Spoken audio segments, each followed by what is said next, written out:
तो आज की वीडियो में हम देखने वाले क्या होगा रॉक का फ्यूचर और क्या डब्ल्यू प्लान करिए CM Punk versus the Roman Reigns का मैच। तो दोस्तों मेरा नाम है शुभम और आप देख रहे हैं खबर WWE की। तो चलिए शुरू करते हैं।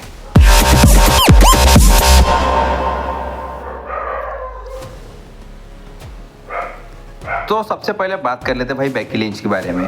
कई लोग मुझसे कमेंट करके पूछ रहे थे कि बेकी लिंच इतने दिनों से कहाँ गायब है। तो भाई उनका डब्ल्यू के साथ कॉन्ट्रैक्ट एक्सपायर हो चुका है और वो फिलहाल अपने जो उनका बच्चा है, जो उनकी बेटी है, उसके साथ बिजी है। वो अपने जो माँ बनने की जिम्मेदारी है वो भी निभा रही। तो मैंने आपको पिछली वीडियो में भी बताया था कि बेकी लिंच ने एक इंटरव्यू में कहा था कि अब रेसलिंग उनकी पहली प्रायोरिटी नहीं रह गई है।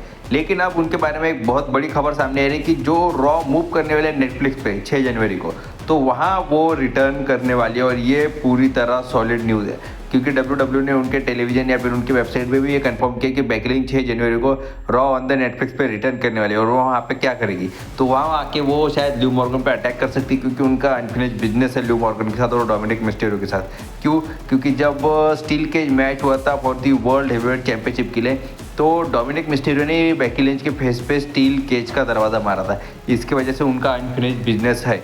और फिर बात कर लेते हैं रॉक के बारे में। तो मैंने आपको बताया कि बेकी लिंच 6 जनवरी को होने वाले रॉ नेटफ्लिक्स पे अगर रिटर्न करने वाली है, वहाँ तो भाई रॉक भी रिटर्न करने वाले हैं और वहाँ पे रॉक रिटर्न करके अपनी फ्यूड को आगे बढ़ा सकती है और रॉक अपने साथ एक इन्फोर्सर भी ला सकते हैं। तो वो इन्फोर्सर कौन है, तो वो होंगे 6 फुट 8 या 9 इंच का सुपरस्टार है वो, जो रियल ब्लड लाइन मेंबर है, दो हुकुलिया। वो एक चाइनीज अभी तक वो NJPW में काम कर रहे थे, लेकिन कई दिनों से लगभग 6-8 महीने हो गए उन्हें डब्ल्यू के साथ साइन हुए। लेकिन डब्ल्यू ने अभी तक उन्हें डब्ल्यू ने अपने टेलीविजन पे नहीं लाए और शायद वो परफॉर्मेंस सेंटर में ट्रेनिंग भी कर रहे हैं और शायद रॉ ऑन द नेटफ्लिक्स पे वो रॉक के साथ आ सकते हैं और वो शायद कोडी रोड्स या रोमन रेंस दोनों में से एक किसी पे अटैक कर सकते हैं। क्यों? क्योंकि रॉक को तो फ्यूड चाहिए ना भाई रेसलमेनिया 41 के लिए। और रेसलमेनिया 41 के लिए क्या प्लान है रॉक के लिए, तो इसके बारे में भी हम आगे बात करेंगे। लेकिन वो रॉक रेसलमेनिया के पहले वहाँ पे आके फ्यूड तो कंटिन्यू करनी पड़ेगी ना, फ्यूड तो आगे बढ़ानी पड़ेगी, स्टोरी लाइन तो आगे बढ़ानी पड़ेगी। ठीक, तो अगली बात के लिए स्टोरी लाइन आगे बढ़ाने की, तो जेड कारगिल के बारे में क्या खबर सामने आ रही है। तो भाई डब्ल्यू के पास जेड कारगिल के बारे में ज़्यादा कुछ खबर तो है नहीं। डब्ल्यू ने ऐसा दिखाया कि जेड कारगिल के ऊपर बैकस्टेज किसी ने अटैक किया और तब से वो इंजर्ड हो चुके हैं। तो उनकी इंजरी रियल लाइफ इंजरी, कोई स्टोरी लाइन इंजरी नहीं है। और मेन बात डब्ल्यू ऐसा दिखा सकती है कि बियांका बिलेरी वो सुपरस्टार है जिसने जेड कारगिल के ऊपर अटैक किया। तो क्यों? क्योंकि ये दोनों सुपरस्टार टैग टीम चैंपियन है, लेकिन दोनों सुपरस्टार रियल लाइफ में एक दूसरे को बिल्कुल पसंद नहीं करते। इनकी ऑन स्क्रीन और ऑफ स्क्रीन केमिस्ट्री बिल्कुल अलग है। और कई ज़्यादा सोर्सेज से ऐसे भी पता चल रहा है कि बियांका बिलेर का डब्ल्यू हील टर्न कराने का काफ़ी दिनों से प्लान कर रही है और डब्ल्यू ने बीज बो दिया है उनके हील टर्न का। क्यों? क्योंकि जब जेड कारगिल रिटर्न करेगी तब तक तो चैंपियनशिप पॉसिबली हार चुकी होगी बियांका बिलेर, क्योंकि वो अभी तक एक सिंगल सुपरस्टार के तौर पे काम करेगी। क्योंकि जेड कारगिल तो है नहीं शायद, और अभी तक चैंपियन होंगे तो टैग टीम चैंपियन होंगे तो 2 होंगे, एक कैसे होगा, तो शायद वो हार भी सकती है, हमें ऐसे दिख सकता है। ठीक, तो वापस बात करें तो रॉक के बारे में। जैसे मैंने आपको बताया कि रेसलमेनिया 41 के लिए डब्ल्यू के पास क्या प्लान है रॉक के लिए, तो डब्ल्यू के पास रॉक के लिए 2 प्लान है कि पहला वो कोडी रोड्स के साथ अपनी फ्यूड कंटिन्यू करेंगे उन्होंने, क्योंकि पिछले रेसलमेनिया 40 में रॉक ने ही पिन किया था कोडी रोड्स को नाइट 1 पे।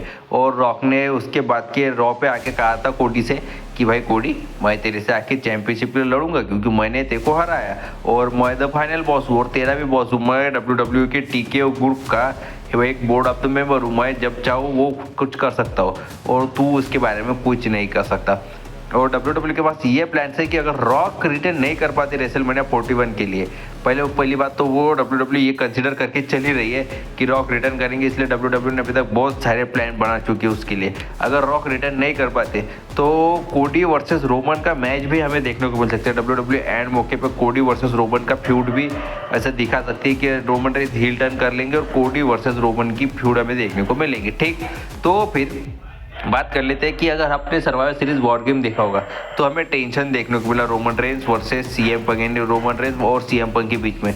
तो डब्ल्यू ने ऐसा क्यों दिखाया है, तो सबसे पहली बात कर लेते हैं कि रोमन रेंस की स्टोरी लाइन में, यानी जो ब्लड लाइन की स्टोरी लाइन डब्ल्यू ने सीएम पंक को क्यों डाला। तो डब्ल्यू का ये प्लान है कि एक मैच तो बनता है भाई सीएम पंक रिटायर होने से पहले रोमन वर्सेस सीएम पंक का, और इसी वजह से डब्ल्यू ने ये फ्यूड को आगे बढ़ाने के लिए, फ्यूड कराने के लिए डब्ल्यू ने रोमन वर्सेस सीएम पंक का मैच कराने के लिए वॉर गेम्स मैच में सीएम पंक को डाला और रोमन और सीएम के बीच टेंशन दिखाई दी, और ये टेंशन को दूर करने के लिए उन्होंने पॉल हेमन से फेवर भी दिलवाया सीएम पंक को, और वो फेवर कुछ भी हो सकता है, शायद रेसलमेनिया का मेन इवेंट मान सकते हैं सीएम पंक पॉल हेमन को कह के, और उसके लिए पॉल हेमन को टर्न करना पड़ सकता है रोमन रेस के ऊपर। और जब एक बार पॉल हेमन टर्न कर जाएंगे तो रोमन रेस हो जाएंगे बदला लेने सीएम पंक से। क्यों? क्योंकि सीएम पंक की वजह से तो पॉल हेमन ने टर्न किया, और इसी वजह से हमें एक मैच देखने के लिए मिलेगा CM Punk versus Roman Reigns का मैच। ठीक, तो हमारी नेक्स्ट खबर सामने आ रही कि जॉन सीना का रिटायरमेंट टूर चालू होने लगा 2025 में। आज की क्या तारीख है? मेरे हिसाब से 5 तारीख आज, यानी 25 दिन बाकी, 25 या 26 दिन बाकी उनका रिटायरमेंट टूर चालू होने के लिए। और WWE का प्लान ये है कि WWE उन्हें हॉल ऑफ फेम में डालने वाली है। तो मेन खबर सामने आ रही है कि ठीक है, हॉल ऑफ फेम में डालेंगे, लेकिन जॉन सीना को इंडक्ट कौन करेगा हॉल ऑफ फेम में? तो भाई एक सुपरस्टार ने, सीरीज ऑफ सुपरस्टार होंगे, कई सुपरस्टार होंगे जो जॉन सीना जैसे लेजेंडरी सुपरस्टार को हॉल ऑफ फेम में इंडक्ट करेगा। तो सबसे पहला नाम आ रहा है कर्ट एंगल का। तो क्यों कर्ट एंगल का?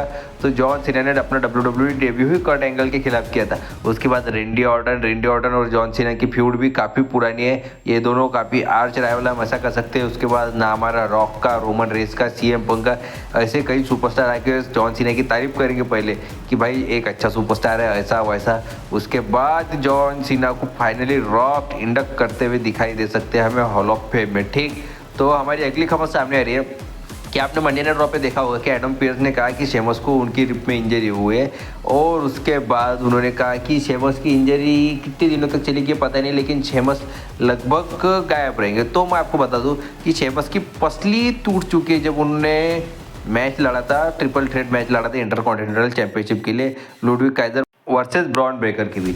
और ये मैच में जब लुडविग काइजर ने रिंग साइड पर अटैक किया था शिलेली से, या फिर हम कह सकते हैं लकड़ी से शेमस के ऊपर, तब उनके रिब में क्रैक आ गया था। इसकी वजह से वो शायद लगभग 1.5 या 2 महीने के लिए रिंग एक्शन से पूरी तरह बाहर रहेंगे। और अगर वो 1.5-2 महीने के लिए रिंग एक्शन से बाहर रहेंगे तो उनका बेस्ट टाइम कब रहेगा रिटर्न करने का? तो भाई 1.5-2 महीने बाद तो एक पेपर भी आ रहा है ना, नाम तो सुना होगा रॉयल नंबर, और रॉयल नंबर जाना ही जाता है सरप्राइज सुपरस्टार रिटर्न के लिए। और फिर WWE ये मौका क्यों गवाएंगे भाई? कराई दो शेमस के रिटर्न। सोचेंगे WWE ट्रिपल एच सोचेंगे चलो कराई देते हैं रॉयल नंबर में रिटर्न, और फिर हमें रॉयल नंबर में रिटर्न देखने को मिलेगा शेमस का। ठीक, तो चलो भाई रॉक के बारे में और एक खबर बता ही देता हूँ कि रॉक वर्सेस कोडी की फ्यूड शायद रॉक ने सीक्रेटली रिन्यू कर ली है। तो कहेंगे कैसे? तो एक इवेंट में रॉक और कोडी रोड्स आमने सामने आए थे, और वहाँ पे रॉक ने कोडी रोड्स के कान में कुछ तो भी कहा था कि भाई कोडी मैं तेरे लिए आ रहा हूँ। और ये कोडी रोड ने कंफर्म भी किया था एक इंटरव्यू में देते हुए कि भाई हाँ, रॉक ने मेरे से ऐसा कहा कि वो मेरे टाइटल के लिए आ रहा है। और सबसे मेन बात, रॉक और कोडी ने कुछ तो भी शूट किया है। वो शूट किया है शायद WWE रेसलमेनिया के आसपास वो दिखा सकती है कि रॉक वर्सेस कोडी का एक हमें ये देखने को मिलेगा, प्रोमो कार्ड देखने को मिलेगा, फिर एक सिट डाउन इंटरव्यू देखने को मिलेगा। जैसे हमें जब रोमन रेस ने रिटर्न किया था तो कोडी और रोमन रेस का देखने को मिला था एक फुटबॉल फील्ड में, जहाँ पे पॉल हेमन ने उसे डायरेक्ट किया था। और शायद ऐसा ही कुछ हमें देखने के लिए जहाँ रॉक कह सकता है कि मैं तुझे पटक पटक के मारूंगा तो तैयार रहना मार खाने के लिए, तेरा कुछ खा नहीं रहा भाई कोडी रोड, और मैं तुझको हरा के टाइटल भी जीतूंगा। शायद रॉक टाइटल जीत सकते हैं, लेकिन उनका टाइटल रेंज ज़्यादा लंबा नहीं चलेगा। ठीक, तो अगर आपने मंडे नाइट रॉ देखा होगा तो वहाँ पे हमें द न्यू डे का हील टर्न देखने को मिला। न्यू डे ने हील टर्न लेते सबसे पहले अपने पुराने मेंबर तो बिगी को, जो पावर हाउस थे न्यू डे के, उन्हें किकआउट करते हुए दिखाई दिए। तो इसका कॉन्सिक्वेंसेस कौन सी टीम को फेस करना पड़ेगा? क्यों, क्या कॉन्सिक्वेंसेस? तो भाई जब अभी तक न्यू डे फेस सुपरस्टार के तौर पर काम कर रहे थे, फेस टैग टीम के तौर पर काम कर रहे थे। और फेस टीम का मतलब क्या है? जो अच्छे काम करते हैं, जो हीरो की तरह WWE दिखाती है। और हील का मतलब क्या है? जिसे विलन के तौर पे दिखाया जाता है, जैसे हम कह सकते हैं डोमिनिक मिस्टीरियो जजमेंट डे। और अब WWE ने उन्हें यानी वॉर रेडर्स को फेस टीम के कैटेगरी में डाल दिया है, जो WWE की वेबसाइट है उसके ऊपर। और न्यू डे तो हिल है शायद इसी वजह से, क्योंकि एक फेस टीम चाहिए और एक हिल टीम चाहिए। न्यू डे ने हिल टर्न कर लिया है, तो वॉर रेडर्स को WWE ने फेस टर्न करा दिया। और वॉर रेडर्स शायद जल्दी रिटर्न कर सकते हैं एज अ फेस। क्यों? क्योंकि जब से उन्होंने जजमेंट डे के खिलाफ मैच हारा तब से वो दिखे नहीं। और मेन खबर कि अगर आपने मंडे नाइट रॉ देखा होगा तो शो के मेन इवेंट पे ड्रू मैकिंटायर ने इसके ऊपर अटैक किया, किसके ऊपर? तो सैमी ज़ेन के ऊपर अटैक किया। तो कुछ लोग कह रहे थे कि भाई सैमी ज़ेन के ऊपर अटैक क्यों किया? तो इसका सबसे पहली खबर सामने ये आ रही है कि ड्रू मैकिंटायर ने ये चीज़ प्रूव करने के लिए, WWE ने ये चीज़ प्रूव करने के लिए अटैक करा है ड्रू मैकिंटायर से सैमी ज़ेन के ऊपर कि ड्रू मैकिंटायर अभी तक हील सुपरस्टार है, उनका फेस टर्न हुआ नहीं। और मेन बात कि ड्रू मैकिंटायर का इतनी जल्दी रिटर्न होने नहीं वाला था। तो उनका रिटर्न होने वाला था रॉयल नंबर के आसपास या रॉयल नंबर पेपर व्यू में, या फिर हम कह सकते हैं कि 6 जनवरी के मंडे नाइट रॉ पे जो नेटफ्लिक्स पे होने वाली है। लेकिन ब्रॉन्सन रीड को जो इंजरी हुई है, कहाँ पे इंजरी हुई है, तो सर्वाइवर सीरीज वॉर गेम में जब उन्होंने रोमन रेस के ऊपर जंप लगाने की कोशिश की थी सेल के ऊपर से, तो उस इंजरी की वजह से डब्ल्यू के पास से एक बड़ा हील सुपरस्टार चला गया। इसी वजह से डब्ल्यू ने ड्रू मैकिंटायर का जल्दी रिटर्न कराया। क्यों? क्योंकि एक हील सुपरस्टार की जगह दूसरा हील सुपरस्टार ही लेगा और ड्रू मैकिंटायर काफ़ी बड़े हील सुपरस्टार के तौर पे काम कर सकते हैं।